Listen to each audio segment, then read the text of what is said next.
G'day guys, and welcome back to the Boomerang Biker channel. If you've watched any of my recent videos, you'll know that I've been experimenting with a new camera. I'm using the Insta360 one combined with the selfie stick to give me some epic footage. Footage where it looks like I've been chased by a drone or I'm following a film crew in a car. If you're interested in the 360 and you want to know how to set it up on your bike and do the editing, then stay tuned.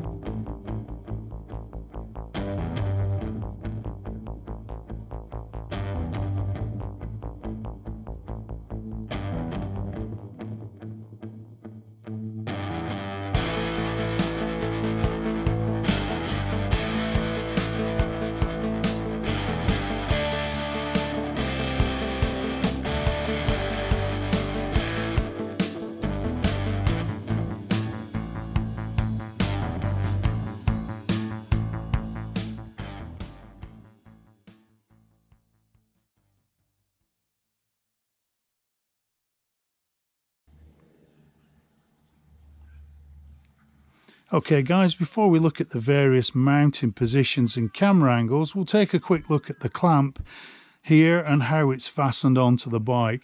So this is a ram accessory with a ram ball there at the top, and it has a thread on the top that is designed to fit onto cameras, digital cameras and GoPro accessories. It also has a U-clamp at the bottom. These are available in a couple of sizes, and they come with the shims so that you can shim it out to suit the diameter of the bar.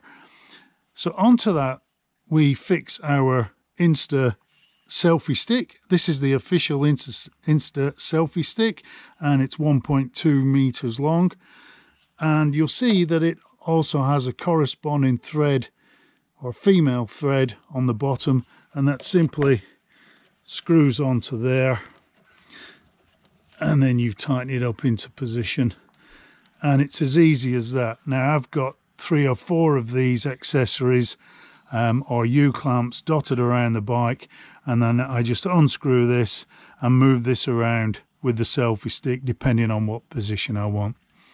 Okay, so that's the clamp sorted. Let's take a look at the various positions.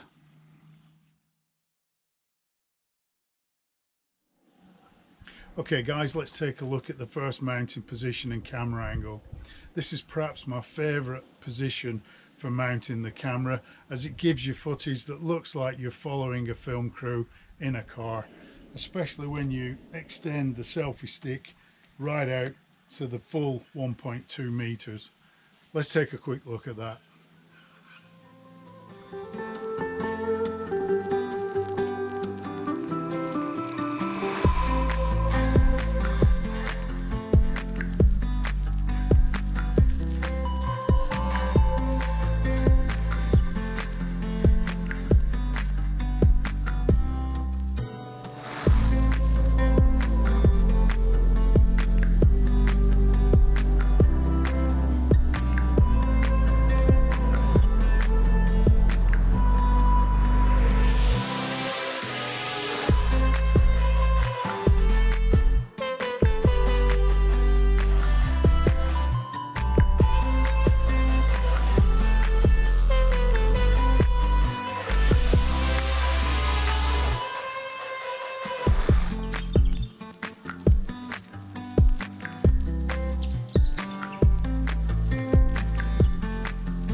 Okay, for the next camera angle, we leave the selfie stick mounted in the same place, but we've just spun it around to the side, and when we extend that out, that will give you footage that looks like you're being followed by a drone. So let's take a quick look at that.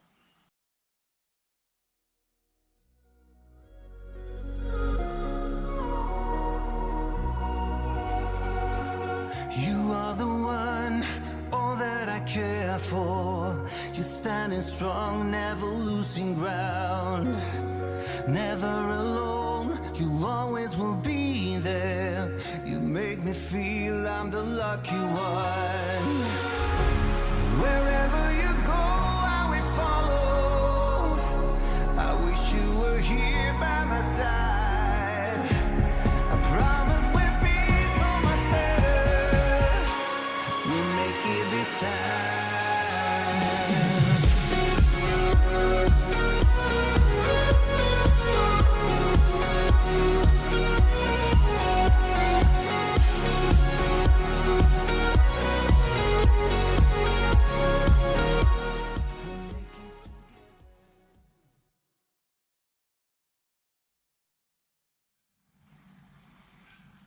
Well guys, I'm sure you'll agree that really does look like you're being followed by a drone at low level. Just a word of warning on that. I've heard of people putting these down the back of their jacket. I'd highly recommend that you don't do that. Goodness knows where that stick is going to go if you happen to come off your bike. Just whilst we're looking at the rear position, one of the benefits of this position is it actually gives you 2 more angles that you can go from, or perhaps 3. So if we loosen that off, we can spin it around to the side and we can extend that out. We can also go the other way to capture the other side, and we can also spin it around to the rear and you get an angle that looks like it's been shot from a vehicle that's following you. The last position I'd like to show you, or I'm going to show you, is actually on the handlebars, and that's the position that I use as a rear facing camera most of the time, and I actually splice that into a little window in the main GoPro footage, and I'll show you a quick clip of that right now.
So there you go, that's giving you a variety of camera angles using only 3 mounting positions on the bike.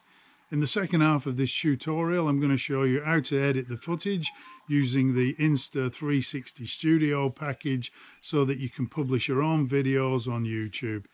If you want to know how to do that, then please do subscribe, hit that little bell, and you'll get a notification as soon as I publish the video. Thanks again for dropping by, ride safe, and have a great day.